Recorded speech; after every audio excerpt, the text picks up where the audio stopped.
and welcome to the program. That was a familiar voice. We're going to get to him in just a moment. As most of you know, I have an annual conference every fall, and one of my attendees' favorite guests is with me for the hour today, Pastor J.D. Farag, Calvary Chapel, Kaneohe, Hawaii. J.D. Farag has been a part of my conference activity in 2017, 2018, and again this September 21st. Pastor J.D. Farag does a weekly prophecy update on YouTube. I've watched his online audience grow from, a few thousand to well over 100,000 a week, and mainly by listening up would be a sort of a starving remnant wanting to hear the kind of messages he shares, often left out of our churches today. Now, I had the privilege of ministering at Calvary Chapel, Kaneohe, in March of 2018, escaping the winter here in Minnesota that particular month last year. Now, I recently heard, and I catch Pastor JD's prophecy updates on a weekly basis. One caught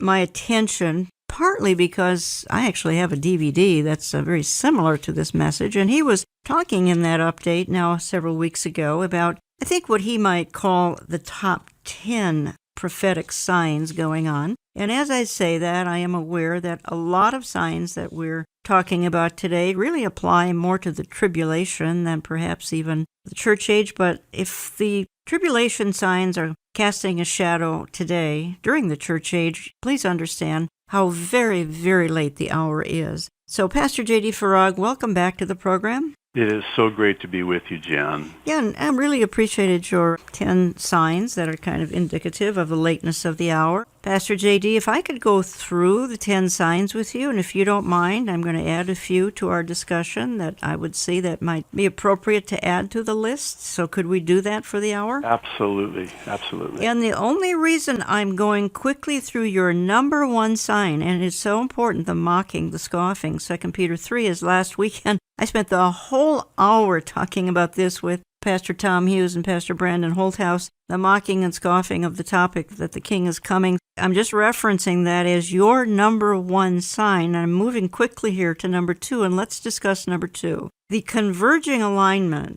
of the Ezekiel 38-39 nations, the Gog-Magog alliance, that's going to come against Israel in the latter days. And you said in 2017 that you stopped saying this is future tense in 2017. What do you mean by that? What I mean by that is that even as recently as 1 year ago, certainly 2 years ago, I could not stand before my church congregation, as is my privilege to do every week, and say that the Ezekiel 38 nations will at some time yet future be in alignment, because now they already are, as we speak, in real time. Russia, Iran, Turkey, and the other nations listed in Ezekiel 38 are at the ready today in Syria for the fulfillment of this prophecy. There's going to be a hook put in their jaw, according to the Ezekiel passage 38-39, the hook in the jaw. They're going to be lured down, maybe even pulled down, because they want something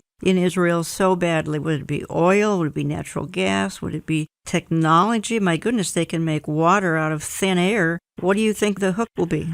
I think the hook is the prosperity that today Israel prophetically and epically enjoys, as was foretold that they would. I believe there are really 5 things that this alliance of nations not only wants to have, but has to have. Their backs are up against the wall, chief of which is the oil and the natural gas. I also believe it is the technology, and I also believe that it is the water. And then interestingly, and lastly, number 5, I think it's the gold. Oh, yes. The gold that is currently in Israel today.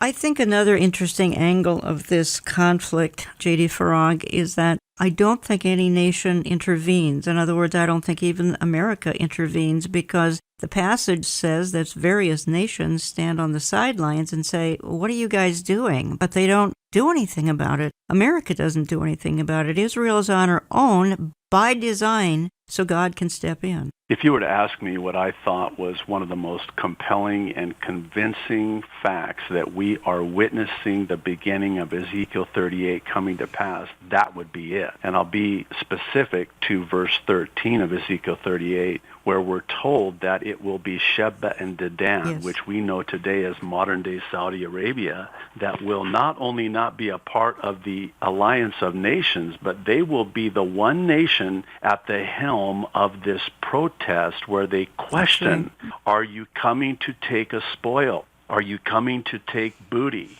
In other words, they are the one nation that is against this alliance, no surprises, as a Sunni Muslim nation. Also, Iran, of course, as a Shiite Muslim nation. You know, last year when we were in Israel, we had the privilege of having the former ambassador to the United Nations for Israel, Ron Prasor, be our guest speaker. Amir and I did a Q&A with him, and he made a very stunning comment about how that when he was in the UN as the ambassador, there was this unspoken message of, we don't want the world to really know what goes on behind the scenes. And he was speaking to the relationship that Israel today has with Saudi Arabia. Mm-hmm.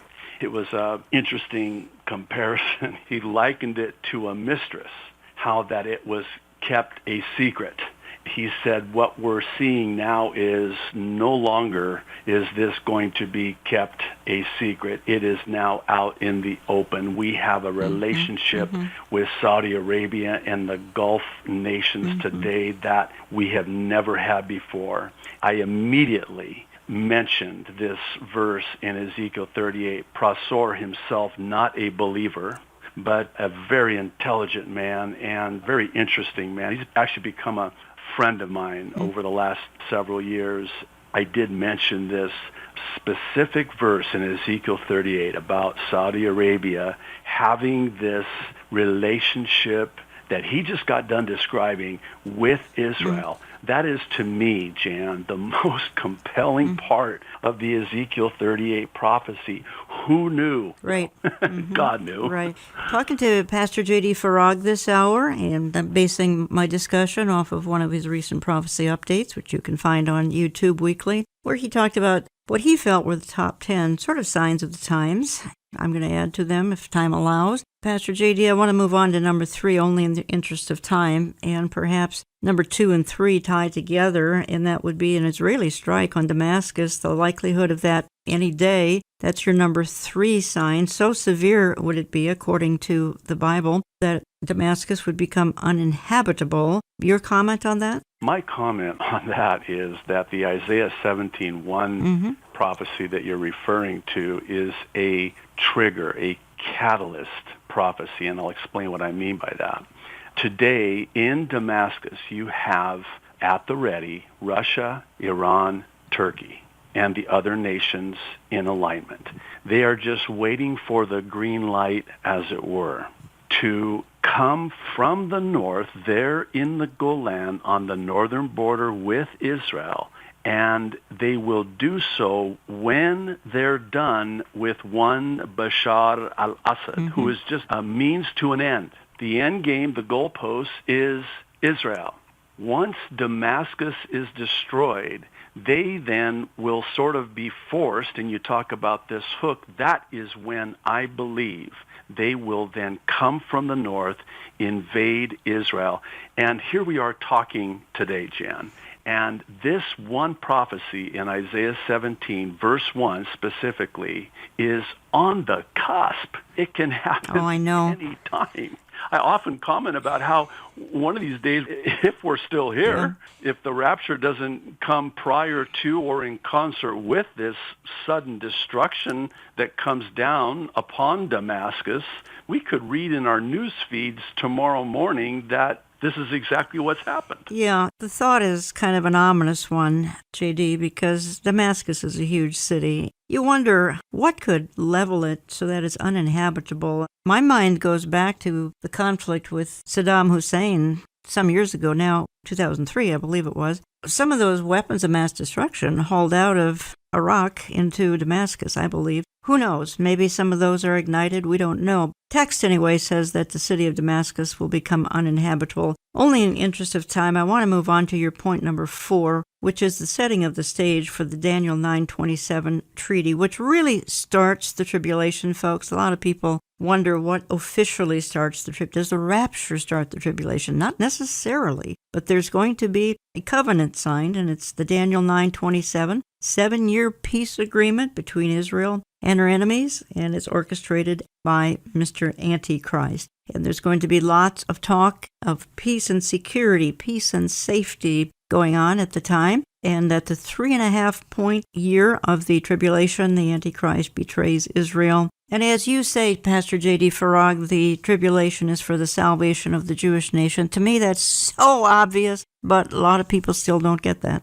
So I have, in recent months, become more convinced that this 1 Thessalonians 5:3, where the Apostle Paul says that while they are saying peace and security, sudden destruction will come upon them as a woman travailing in labor. There's the birth pains analogy again. The one time and the one place in the context in which we hear those two words, and we do hear those two words, peace and security, it's always when there's a discussion about the Jews and the Palestinians living side by side in peace and security. I've tried, and I believe that I'm not too far off, and I'm certainly not dogmatic about it, but I've tried to sort of connect the dots between the Daniel 9:27, where the Antichrist then makes this 7-year peace covenant, and it will come, I believe, at a time when the whole world is saying and screaming and begging for peace after what could arguably be the decimating defeat of the Ezekiel 38 war, which I believe, and the prophecy seems to indicate, the details in Ezekiel 38 seem to indicate that this war does not take very long. Some believe it's overnight, within a 24-hour window. You thought it could be a 24-hour war. Yes. Yeah. So it could come on the heels of, even in concert with, this decimating defeat of this alliance of nations, and then the whole world will embrace the Antichrist and this 7-year peace agreement. Yes, and then the Jews are actually going to flee to Petra. They wake up and realize this is the false Messiah, the Antichrist, and they seek safety in the shelter of Petra. Folks, when you start hearing peace and security, peace and safety, listen up. It's a really significant phrase that we hear over and over and over. Not far from where we are gathered today, President Harry Truman spoke at the signing of the North Atlantic Treaty. In the nearly 7 decades since Harry Truman spoke those words, the NATO alliance has been the bulwark of international peace and security.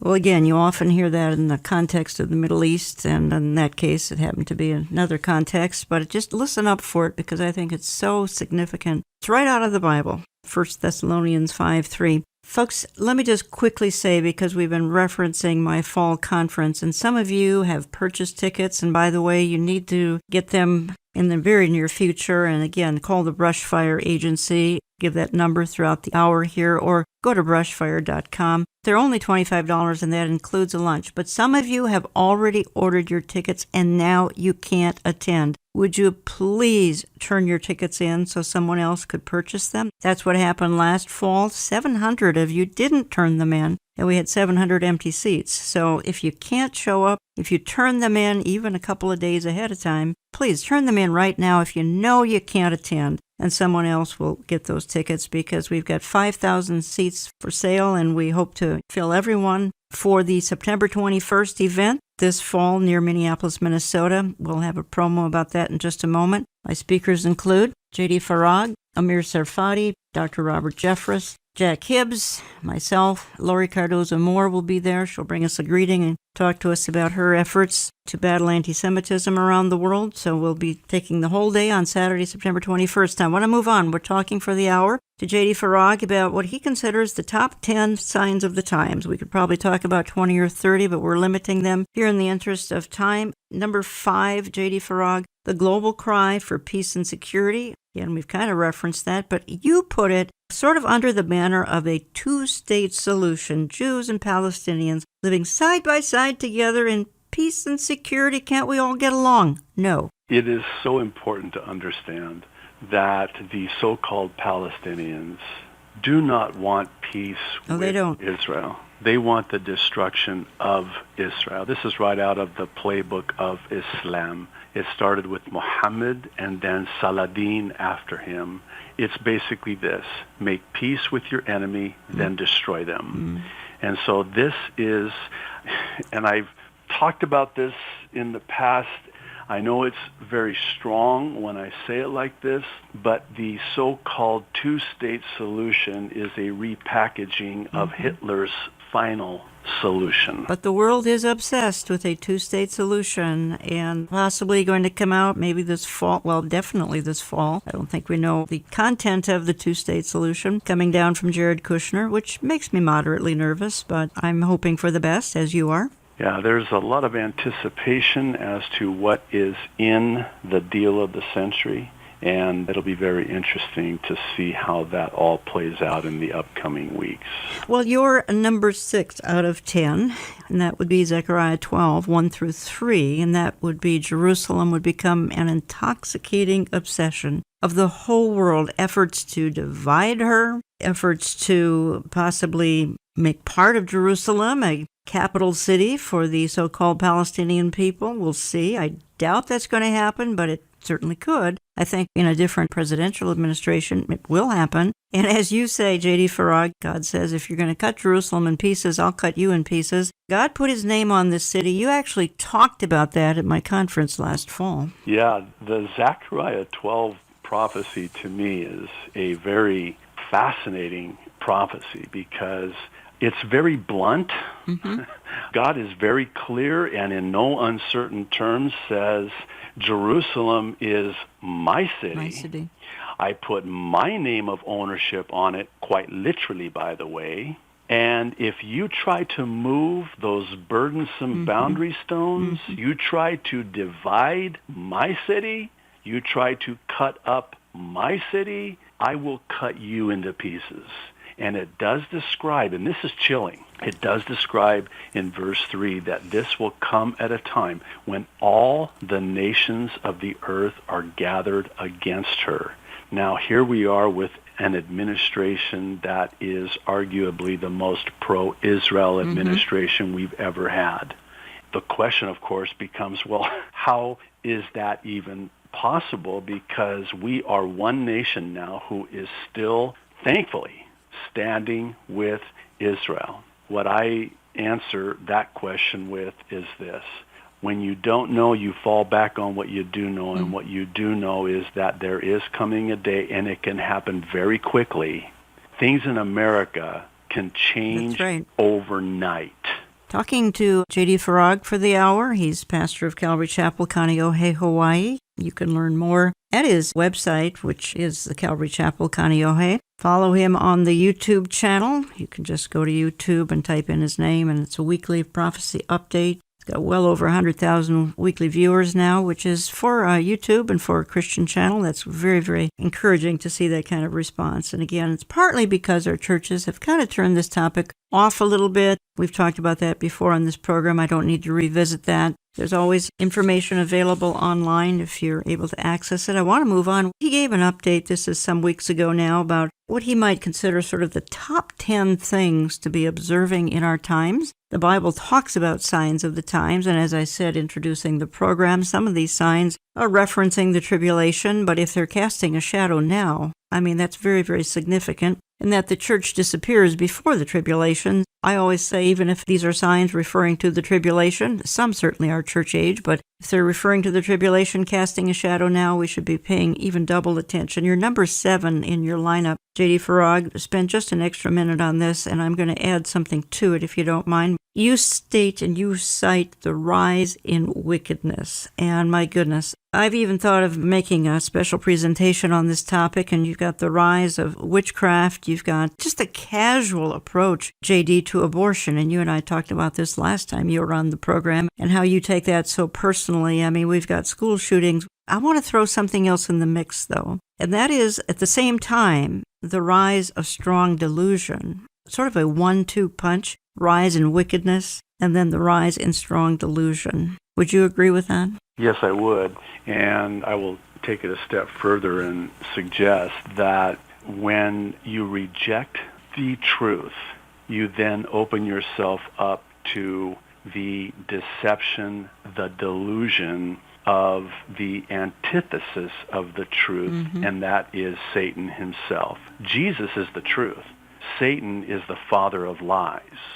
So when you reject Jesus, the truth, you then give yourself over to the lie, the powerful delusion. And in Luke's gospel, Jesus very specifically likens his return to the days of Noah. In other words, when I come back, it's going to be like it was in Noah's day, and you need look no further than to Genesis 6 to get an understanding of what it was like in the days of Noah. It says that in Genesis 6:5, the Lord saw that the wickedness of man was great in the earth, and that every intent of the thoughts of his heart was only evil continually. And then you fast forward to Lot in Sodom and Gomorrah, and it is a very, I believe, clear description of the world in which we live today. Let me play a clip to complement what we're talking about. Fast forward nearly 2,000 years later,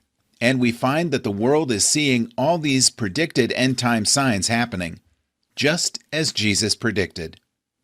God always gives us signs and warnings before He is about to do something. For 120 years, God used Noah to warn the people that the flood was coming. The ark, nearly half the size of the Titanic, stood in Noah's driveway for 120 years as a sign that the flood was coming. Only 8 people listened and were saved. God has been warning us for nearly 2,000 years that He would return, and has given us nearly 100 predicted signs that would happen before His return. Many of these signs have been happening since creation, but Jesus said, "When you see all these signs happening at the same time, know that my return is near." That time is now. We are the generation that is seeing all the end-time signs being fulfilled. Biblical prophecy fulfillment is in a period of acceleration, a time of quickening. The world is racing toward Armageddon, and now, more than ever, we must be ready. We are about to enter a time like no other, a time that no man has ever seen, a time like no other time in the history of this world. As a matter of fact, we are about to enter the end of the end times. Since the dawn of mankind, there have always been wars and rumors of wars, earthquakes, famines, pestilences, disease, strange weather, and false Christs, just as Jesus predicted. It's been nearly 2,000 years since Jesus made this prediction, but read any newspaper or view any news site, and you have today's headlines lining up exactly with the Word of God. You have the number here for you to possibly order those tickets to Understanding the Times 2019, where we talk about some of the issues. We're spending the hour today, spending it with Pastor J.D. Farag. He's one of my guests this fall on Saturday, September the 21st, along with Dr. Robert Jeffress, Amir Sarfati, Pastor Jack Hibbs, yours truly, and others. And if you'd like to get your tickets, please do. 888-338-5338. 888-338-5338. That's not Olive Tree Ministries. That's the Brush Fire Agency. You can do it online, brushfire.com. The event is Saturday, September 21st, just outside Minneapolis. I believe it's our 23rd such conference since 2001. And we'll be selling approximately 5,000 tickets for the event on Saturday, September 21st. Again, if you cannot attend, remember, turn in those tickets, turn them right back into Brushfire. Someone else will purchase them, and we'll try to have a full house on Saturday, September 21st. I'm coming back in just a minute. We're going to continue with Pastor J.D. Farag. Find more at his YouTube channel, and you can find more at his website, Calvary Chapel, Kaneohe. That's Kaneohe, Hawaii. We'll be back in just a minute or two. Don't go away. Churches and ministries do not slow down in the middle of summer. So let us hear from you. Drop us a note through our website, olivetreeviews.org. That's olivetreeviews.org. You can call us Central Time at 763-559-4444. That's 763-559-4444. Or write us through our post office box. All gifts are tax deductible. Write to Jan Markell and Olive Tree Ministries, Box 1452, Maple Grove, Minnesota 55311. That's Box 1452, Maple Grove, Minnesota 55311. You can also text to give. Consult our website. We're back in a moment. Understanding the Times 2019 is around the corner, Saturday, September 21. Just outside of Minneapolis. Do you have your tickets yet? If not, call the Brushfire Agency at 1-888-338-5338. That's 1-888-338-5338. Or just go online to brushfire.com. We are selling general admission tickets for $25, and that includes a lunch. If you have purchased a ticket and cannot attend, please turn in your ticket to Brushfire so others can purchase them. Speakers include Dr. Robert Jeffress, Amir Sarfati, Pastor J.D. Farag, Pastor Jack Hibbs, Jan Markell, and Lori Cardozo-Moore. We begin at 8:45 a.m. on September 21 and conclude at 5 p.m. The destination is Grace Church in Eden Prairie, Minnesota, near Minneapolis. Even hotels are selling out, so visit our website, olivetreeviews.org, and go to our conference page for hotel information. If you cannot journey to Minneapolis, the event will be live streamed at no cost. Consult our website for details. Come and meet 5,000 like-minded remnant believers on Saturday, September 21. Learn why things aren't falling apart, they are falling into place.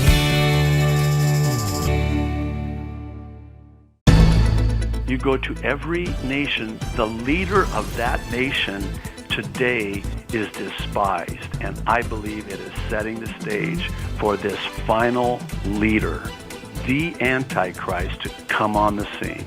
And they will give their allegiance to him. Jan Markell and Pastor J.D. Farag continue their discussion on the very obvious signs of the times in this segment. If you would like to see our radio program, visit our YouTube channel under Jan Markell. We insert images and video into the program for those who better retain visual pictures and videos. If you are on the run, download the oneplace.com mobile app, and the program will be downloaded to your devices on Saturday morning.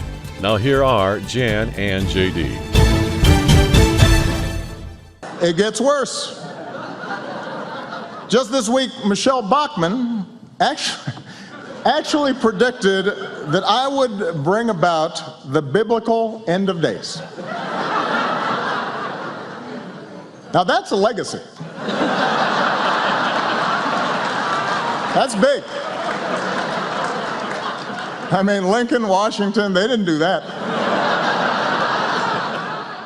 Oh, yes, we just mock and we scoff, but that's fulfilling the Bible, so go ahead, be my guest. Welcome back to Understanding the Times Radio, spending the hour with Pastor J.D. Farag, Calvary Chapel, Kaneohe, Hawaii. Let me quickly say that why don't you sign up for my print and e-newsletter where we talk about these kinds of issues? If you do, write to us. Would you always tell us how you listen? Some of you are now listening on YouTube, where we insert images to various things we're talking about, even video we insert. but we're airing on about 850 wonderful radio stations that we appreciate so much. Thank you for listening to them. Thank you for supporting them. The program is posted to my website as well, Saturday morning, oneplace.com, our YouTube channel, Saturday. So if you're really on the go, running to and fro, then you can listen electronically at your leisure. Otherwise, we air various times throughout heavily the weekend on the various radio stations. Now, I kind of like to move on into our programming because the hour gets away quickly. I'm covering what Pastor Farag, he talked about some weeks ago. That's sort of the top 10 things he's noticed as signs of the times. The Bible said these things would happen. We're seeing them begin to sort of, wind up. We were talking about the rise in wickedness, and I threw in there the rise of strong delusion. My goodness, when you hear people like John Kerry say, climate change is more dangerous than global terrorism, you know strong delusion is going. When you understand that the left celebrates the fact that anybody should be able to select any bathroom they want to go in. You've got your little 6-year-old grandchild in the ladies' bathroom and a 300-pound gentleman comes in. That's a pretty scary thought. It's strong delusion. It's a sign of the time. It's a dumbing down. People can't make sense of the obvious. It's celebrating depravity. It's the rise in wickedness, the rise in some of the darkness that's going on. And JD, if you want to add to that, otherwise I'll move on, but I don't want to cut us off because that's such an important, that was your number 7, so important. Yes.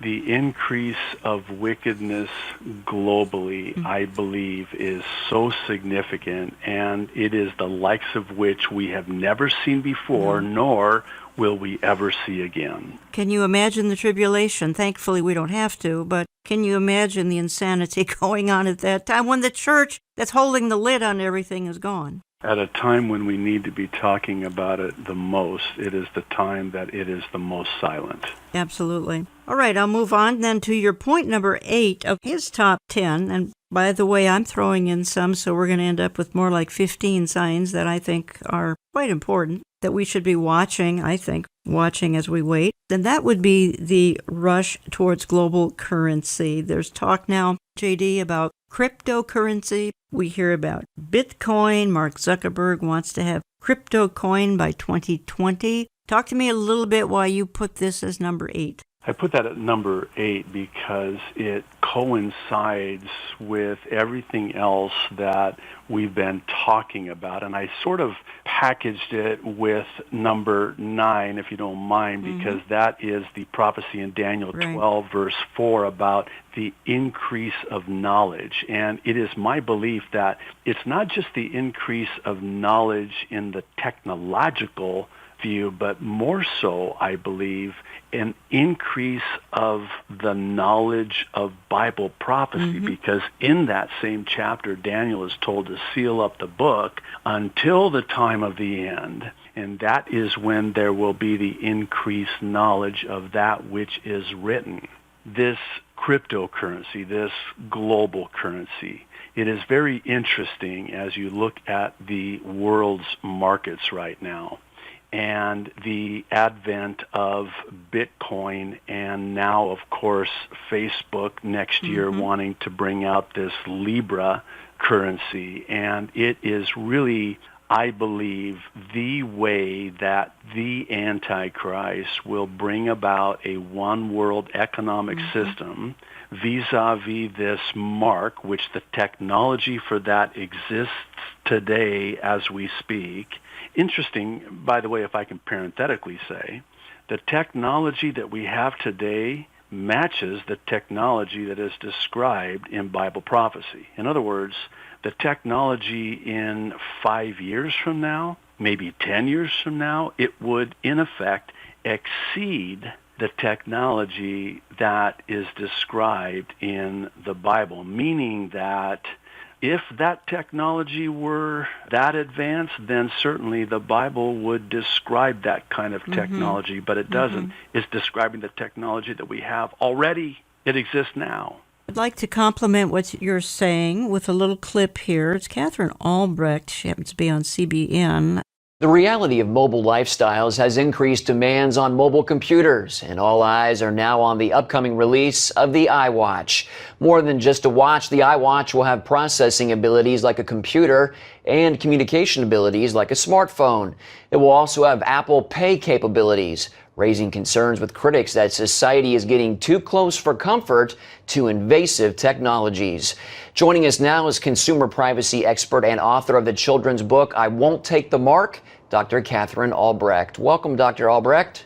Hello, Mark. It's great to talk about this because I think it's one of the least talked about issues in the Christian community today. We have actually moved in the last maybe 10 or 15 years, according to research, from a world in which the vast majority of Americans would say they would never take a microchip implant or a payment device on their right hand, to a world in which now you have the vast majority of Apple users super excited about the new iWatch. You also have, according to some recent published studies, up to 50% of Americans saying that they would welcome an implanted device in their hand if it would do those same things that the iWatch does. So we're kind of moving closer and closer to that right hand and closer to the fulfillment of biblical prophecy about the mark of the beast. We can already use smartphones for financial information and transactions. What about using those implanted chips for the same purpose? Well, we've seen in recent weeks, Mark, in Sweden, there was a chipping party back in November in which 8 people were implanted with microchips by, in this case, they were hobbyists, and it was a very tattooed, body-modified person who injected them into them. That same individual has now taken an entire office building in Sweden and implanted many of the employees there, hooking up the office door and the photocopiers and a number of other things around the office so that you merely have to scan the chip in your hand in order to access them. So certainly Scandinavian countries seem very big on this. We had a big press conference just a couple of weeks ago in Finland in which the CEO of a major corporation claimed to be the very first person to accept digital payment into his hand implant in the form of Bitcoin. So it's certainly gaining momentum. The proponents of this claim that up to 1,000 people worldwide have been implanted with this technology, and they're really seeing this as the wave of the future. Pastor J.D. Farag, often what happens with this global currency discussion, it comes along with it, this discussion of chipping. And here she says 50% of Americans would welcome implanted devices in their hands for transactions. So, again, the stage is being set. So this goes back to the technology. Yeah, it goes back to technology. In place today. It's not a matter of if, it's a matter of when and even how soon. As far as the acceptance, and this again sort of ties in with this thought that the rapture would happen simultaneously with, in concert with this sudden destruction, catastrophic on a global scale that comes down upon them, and we go up and don't think for a second that there won't be this rush to accept some sort of a technology that can track where you are, because where are they? Again, we go back to the unparalleled increase of knowledge. Is it of all things knowledge? Bible prophecy, perhaps? Daniel 12:4, many shall run to and fro, and knowledge shall increase. Point number 8 was the rush towards global currency, the crypto coin, etc. And number 9, again, is the unparalleled increase, as I just said, J.D. Farag, of knowledge, again, Bible prophecy. Daniel 12:4, do you want to make any other comment? With number 9 and the prophecy in Daniel 12, verse 4, it is how do I say it? Connects the dots, for lack of a better way of saying it, with this convergence of all of these prophecies, because once the Antichrist sets up this one world monetary system, a one world religion, a one world government, and interesting thought, and think about this, every world leader today in every country is hated, particularly here in America. Israel, you go to every nation, the leader of that nation today is despised, and I believe it is setting the stage for this final leader, the Antichrist, to come on the scene, and they will give their allegiance to him. Well, that's one I was going to add to the mix, and we're going through your 10 signs, but if I could add one, I'm going to add 2 or 3 before we're finished here, probably more than that. That would be the longing for a leader, the longing for a man with a plan. There are some leaders in Europe that are getting a lot of attention. I think there are some leaders in other parts of the world. The point is, the world longs for one man to come along and solve it all, fix it all, make it right. He is alive and well today. Yeah, he is. He just has not been revealed yet, and he cannot be revealed, I believe, until the church is removed. Absolutely. Cannot be revealed until then. Your point number 10, and parts of the country appreciate this more than other parts of the country. Point number 10 is the increase in frequency and intensity of earthquakes. We actually opened the program with a little clip of you, one of your updates, talking about exactly that in various places, the greater intensity, the greater frequency. You kind of expanded that whole category to just general chaotic weather, which I would agree with. The greater frequency and intensity of some of the chaos.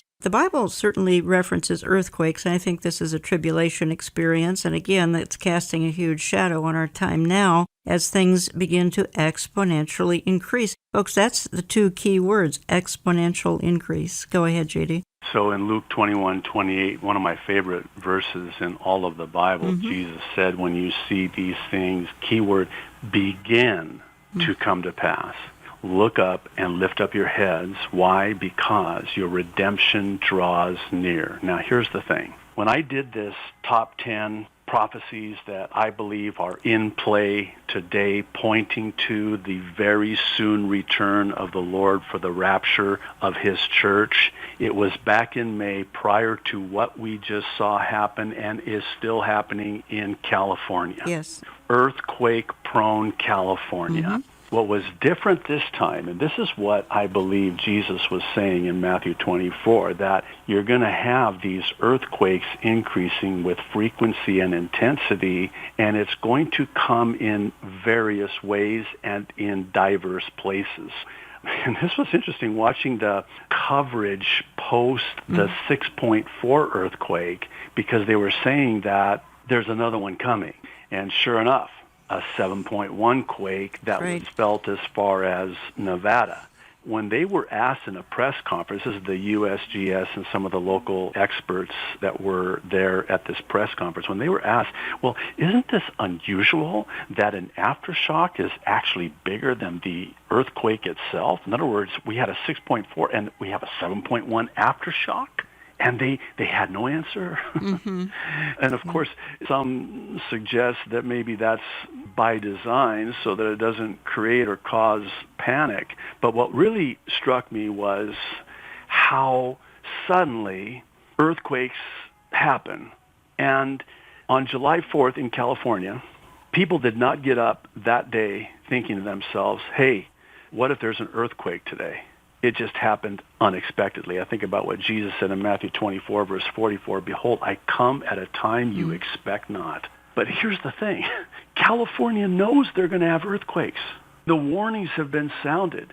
They know, quote, the big one's coming. And so now, all of a sudden, people are on high alert. Because 6.4, 7.1, they suggest that there are going to be, over the period of the next few months, a total of 6 months, some 34,000 aftershocks. That is unprecedented. Yes. That is unprecedented. Yes. So now I'm thinking to myself, well, we, in the prophetic sense, have been warned. The big one's coming, and it's not an earthquake. It's the Lord. And we're going to have these signs, these aftershocks, if you will, that will lead up to the big one. And we need to be on high alert. I want to throw in just a few more as time allows. Talking to J.D. Farag for the hour, Calvary Chapel, Kaneohe, Hawaii. Might want to visit his church if you're vacationing in Hawaii. And as I ministered there in March of 2018, met many radio listeners who were visiting Calvary Chapel, Kaneohe. They were vacationing at the time. I want to throw in just a few more, Pastor Farag, and that would be, I think we have to include character we have right now, anyway, on the scene, and that is a rather charismatic, unconventional pope who actually wants to control Jerusalem. He made an alliance with Turkey's Erdogan to control Jerusalem. The two of them together. I believe Rome is Mystery Babylon. So when we see Pope Francis kind of hobnobbing around the world and doing some very charismatic activities, I pay attention. As do I. There are many who are watching this Pope. I am personally of the belief that he will usher in, perhaps as some believe, as the false prophet, the Antichrist himself. Mm-hmm. Yes, I think that's very possible. Again, I believe Rome is Mystery Babylon, and I know there are other theologies out there, but I hold to the teaching that Rome is Mystery Babylon. Therefore, when we see such a charismatic and unconventional pope as Pope Francis, he has stated he wants to control Jerusalem. That is huge. Made an alliance with Turkey's Erdogan to control Jerusalem together. That's just huge. We need to pay attention to these things. They don't just happen out of the blue for no reason at all. Usually there's some sort of a roadmap in the Bible that will tell you this is going to happen or something similar to it is going to happen. If we're paying attention, most people aren't paying attention, which is why we try to bring out some of these things on this radio program each week. A few other items I'd like to throw into the mix, the top 12, 13, 15 or so. And folks, I do have a DVD teaching Why We May Be the Terminal Generation, 15 Signs of His Imminent Return. If you'd like to find that in my store or give my office a call, it's in my various newsletters, print and e-newsletter, and it talks about some of the things we're talking about today. It's in DVD form, 60 minutes. You can show it to a small group if you'd like, or Sunday school class. A couple of other items, Pastor J.D. Farag. The rise predicted in the Bible. You will be hated of all nations for my sake. A rise of anti-Semitism and Christian persecution. I'm paying attention. Many aren't, but I'm paying attention to that. So I've heard it said, and I have quoted this saying, and I know it's maybe a little bit silly in a way. Israel is real. In other words, Israel is real, and you know Israel is real, and God is real because of Israel. You just need look no further than to this nation, God's people, and to see the satanic hatred, and it is satanic hatred. Right. And it started actually, believe it or not, in the book of Genesis with Cain and Abel. See, Satan is not omnipotent. He's not omniscient. He's not all-knowing. He knew that the seed would be born of the woman. This is the virgin birth, the proto-evangelicum in Genesis 3:15. But what he didn't know is from whom would the seed come. So he sought, from the very beginning, he possessed demonically Cain to murder Abel, thinking that it would come from Abel. It didn't. It came from Seth. So you fast forward throughout the entirety of the Old Testament, and what do you find? You find demon-possessed people like Pharaoh trying to kill all of the Hebrews. You go to the book of Esther, fascinating book, and a demon-possessed Haman who gets the king to issue this edict to destroy all of the Hebrews. You go into the New Testament. Jesus, his first coming, Satan could not stop his first coming. He will not stop his second coming. And so he possesses demonically a Herod who has all of the boys murdered, slaughtered, butchered. I mean, so evil. Then you go to the last century with a demon-possessed Hitler who has sought to destroy the Jews. That should tell you something. That's right. Of all of the people on earth in the history of mankind, Israel is real, and God is real because of Israel. Well, along that same line, I'm back to Jerusalem again, and that is another sign I'd like to throw into the mix, and that's Third Temple activity. You've got the Sanhedrin forming, you've got talk of a rebuilt Third Temple, you've got red heifers being born in Israel. This is, I think, almost on overdrive right now. I actually did a program with Billy Crone 4 or 5 weeks ago. My goodness, the stats listening to that program off the chart, because folks do have an interest in the fact that a temple is going to be Antichrist's temple, but interest is going on in it as we speak. When it comes to prophecies like the rebuilding of the Third Temple, which will be present during the 7-year tribulation, when it comes to prophecies like that, I think about how that prophecy in general has a shelf life, an expiration date, and I'll explain what I mean by that. Let's rewind 5 years ago. and look at how much has happened just in the last 5 years, how much has changed. And then let's fast forward another 5 years and take that template of how much has changed in the last 5 years and superimpose it on the next 5 years. And what you'll find is that as fast as everything is going, it would stand to reason that in 5 years, all of the things that are in place today would no longer still be in place 5 years from now. I think back on the Ezekiel 38 prophecy, just in the last 2 years, how this is lined up. But things move so fast, change so quickly, that it's not unreasonable to suggest that even 2 years from now, you may still not have this alliance between Russia, Iran, and Turkey. I think about the temple. Everything that is now at the ready today, fast forward 5 years from now, well, the conditions may not still be the same as they are today.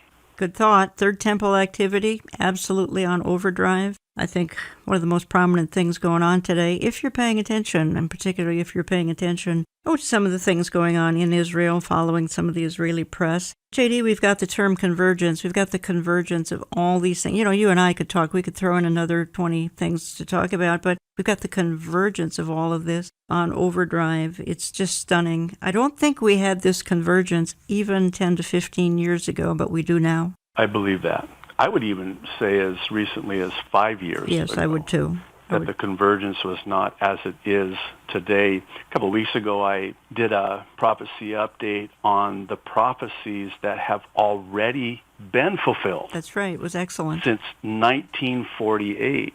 One of the conclusions that we can draw from that is that starting with May 14th, 1948, with the rebirth of Israel as a nation in one day, the fulfillment of Isaiah 66:8, it set in motion all of the prophecies now that will come quickly, converging together, and we are witnessing that now.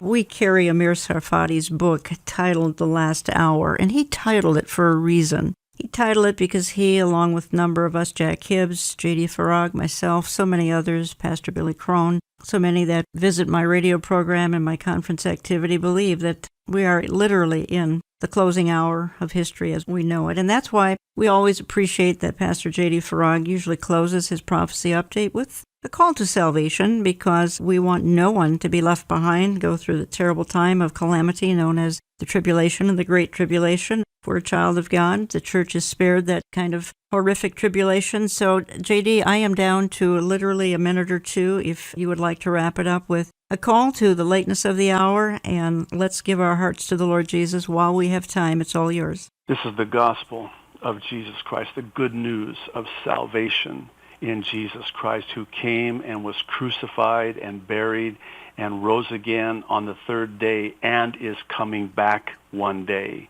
He paid in full the debt for all of our sin.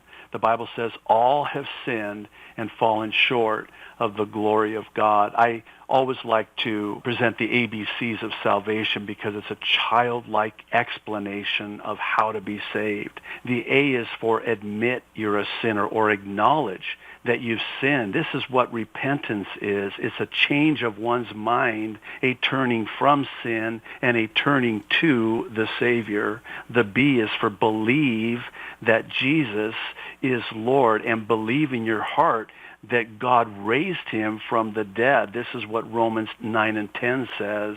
And then lastly, the C is for call upon the name of the Lord. Romans 10:13 says, all who call upon the name of the Lord will, not might, could, or should, no, will be saved. You might be listening to this radio broadcast today, wherever you are, and it's not by accident that God led you to this program. It is for such a time as this. I implore you, the Lord's return is nigh, and today is the day of salvation. I'd like to kind of close. I haven't used this little saying in recent weeks, and I think it'd be appropriate to do so. First of all, I want to thank Pastor J.D. Farag for giving up an hour today to challenge us, most importantly, to challenge us with the call to salvation. There's nothing more important on the face of the earth, folks, particularly when time is running out. That's been the point of this hour. It's not been to look at signs of the times, and it's fine to be excited about that, but there's a reason for being excited. Time's running out. Eternity is awaiting us. I like to close with this every now and then. It says this: when the time was right, the sea parted, the walls fell down. The lions went hungry, the sun stood still, the waves were calm, the stone was rolled away, the clouds were parted, and the Lord ascended. And when the time is right, I'm going to say that again. When the